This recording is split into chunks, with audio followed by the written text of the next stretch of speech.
So for my planner specifically, what has been the feedback from your clients? What has been the conversation from clients, especially in regards to vendor relationships? Ashley, you were kind of talking about this already, you kind of touched on it, but can you expand a little bit about, what clients are really feeling towards their vendors at this point? So for the most part, a lot of my couples are very understanding. I explained to everyone, we're all in this together. We're all affected by it in some way. And I believe in showing vulnerability because that allows people to see you as another person and not just someone trying to take their money.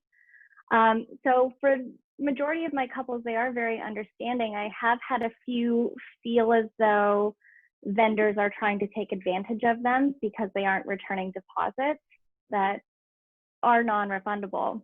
Right.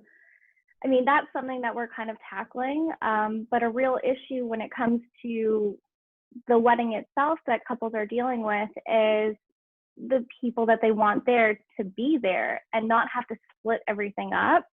I've had some that are willing to keep the original date and throw the party later.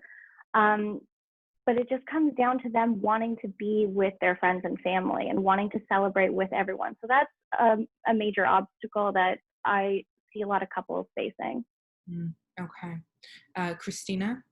Yeah, and I think people touched on this too, but I think there's like these like extremes where there's like early June weddings that are like holding on for dear life, thinking like by some miracle this is still going to happen. And then there's November couples who are freaking out and wanting to cancel. And then, there's everybody in between. And I just think like I know, we're talking about just, Jen, for August, like waiting. I mean, at this point, that's like all you can kind of do is like just kind of take it week by week, even though, Jen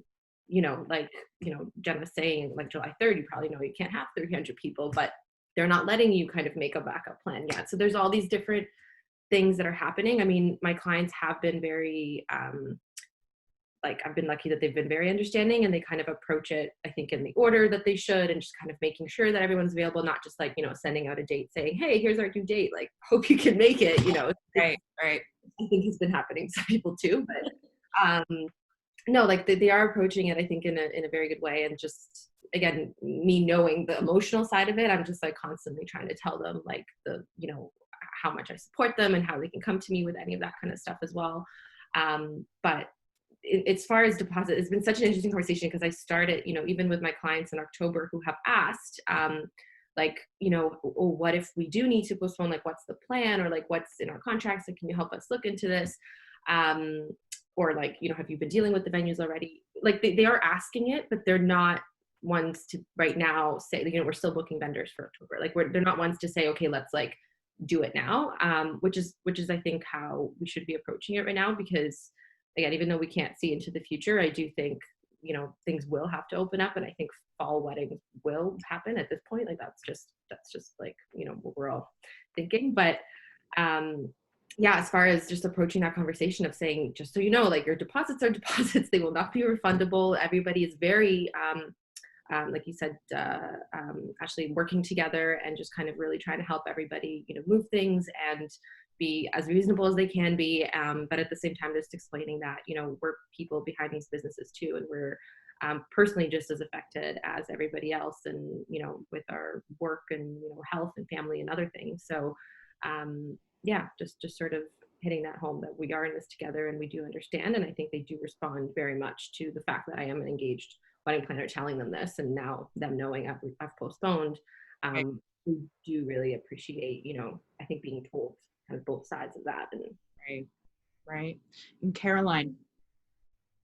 I mean, just from my own personal experience, the venue itself was actually very nice. When I had contacted them in the end of March, the middle of April. Mm-hmm.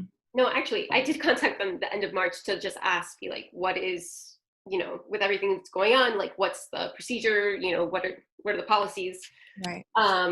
And she had told me that, right now you're able to postpone, and there will be no extra fees or anything. And she was like, but if you do want a full refund, which I was shocked she even mentioned.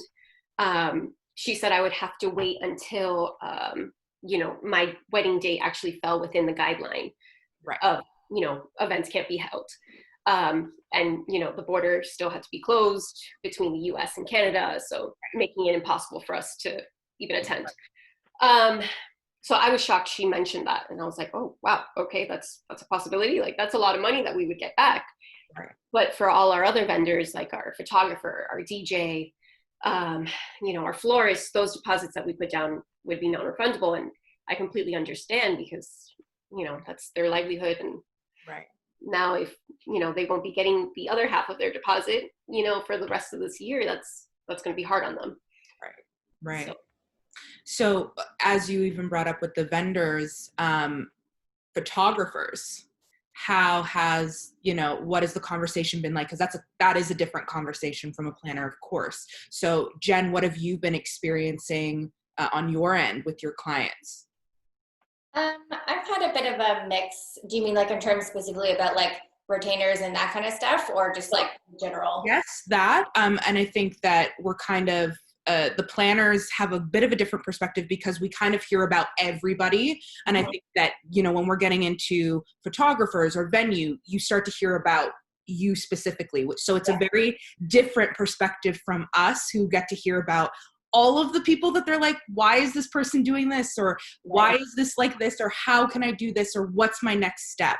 So I'm curious to hear from a photographer, from both you and Julia, what the conversation is like in regards to your retainer, if anybody's been questioning that, or if, how people have been sensitive to date moving and stuff like that. So your specific experience as a vendor as opposed to the planner.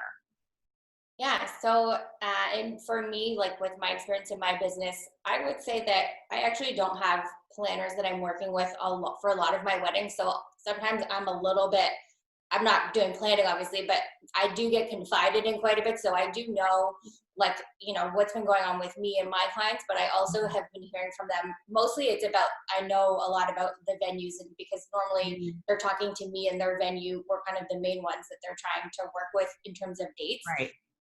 So it's been, some of those conversations have been really surprising.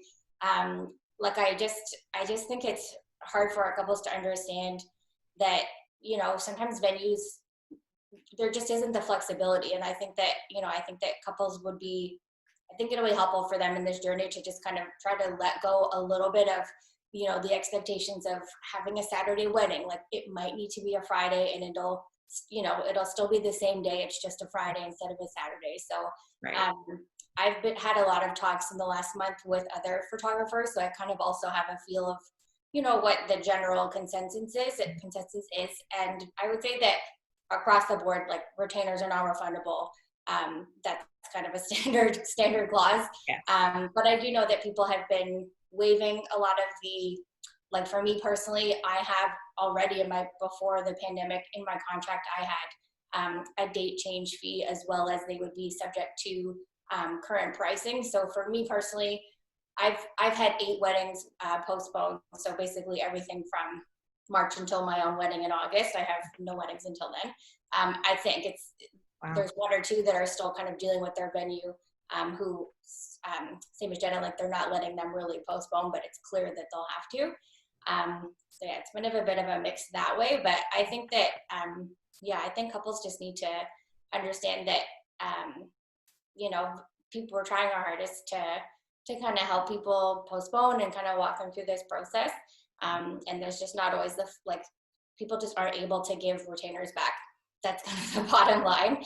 And I had a few, some comments about, not to me specifically, but about their venue. Like, I wish they weren't as money driven, and, but I'm like, these people might lose their venue. You don't know kind of, financially where businesses are at, if they just bought a new venue or they just did a massive renovation. Like, they're, I think it's a mistake to assume that anyone is going to be making a lot of money through this process. Like, if they're keeping your retainer but losing the rest of your business, like, we're not coming out ahead by any means, So I think that's important to understand. Like, no one is making money from this. Like, we're all struggling, And that's just kind of the bottom line with retainers and stuff. But there's been photographers who are doing, charging a premium to change to a Saturday. There's kind of all sorts of different policies being kind of made up on the fly. But I think the major thing that I've taken away in terms of like helping couples postpone is, a lot of photographers are telling couples, make sure you postpone so that I can be there, but you can pick like a Friday or a Sunday. And it's like, it's just not that easy. Like my venue has only given us one weekend to choose from. That's it. Luckily it works for us, but that might not work for another couple. So I think that's just something to keep in mind. Like there's so many moving parts, and even if couples want to, keep you there and book with you, they often don't have options for dates. So. Right. And Julia, in Montreal, again, very different environment, a lot of different medical situations going on there, at least from what we're hearing on the news, of course, right? A little bit biased there. But what are you experiencing with your clients? Are you having similar conversations, as Jen was saying, about venues? Are you hearing that? Like, what are you experiencing? So as a photographer, I've been actually very lucky, I would say, with my couples. They've been very understanding, and I've also been proactive in contacting them, being like, so what are you thinking right now? And also reassuring them that I am, I'm putting priority on my 2020 couples for 2021. Just because we already create that connection, and I think it's important for me to be available. So we've been really communicating a lot and checking, the possible dates. But I've been also hearing a lot about the venues and how it's been difficult for the couples to postpone, because venues they have been a bit difficult, actually not wanting to give new dates. Just simply, I have a couple that is getting married, supposed to get married June 27th. And we've talked maybe like 3-4 weeks ago. And she was telling me that the venue didn't want them to give a new date until at least May. So they don't know right now what's the plan.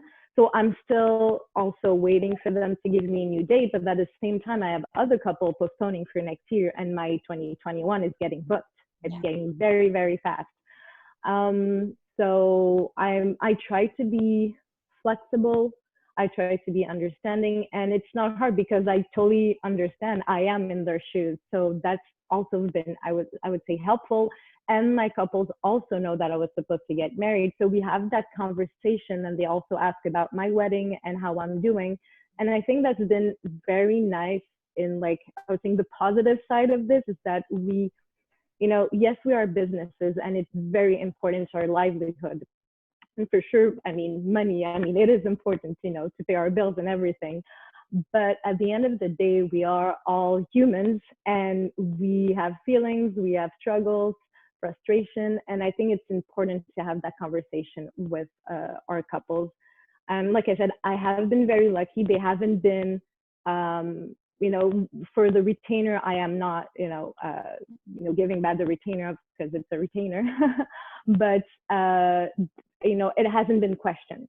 Like I had like they asked me, they're like, so what's your policy? If we postpone or if we cancel? I had those questions many times. And obviously canceling is not the same thing as postponing. Those two different things. And I've been very clear on what my policy is, and so far it's been great. So yeah, but I think, like I said, communication is just really the key here. And email or phone has been brides calling me and asking me for advices, and it's just so important to be there and to let them know that we are there for them. As well. I think that's really, really important, because like you said, we are all in this together. It's not just one person. It's like everyone has been affected by this situation. So it's hard for everyone. So yeah.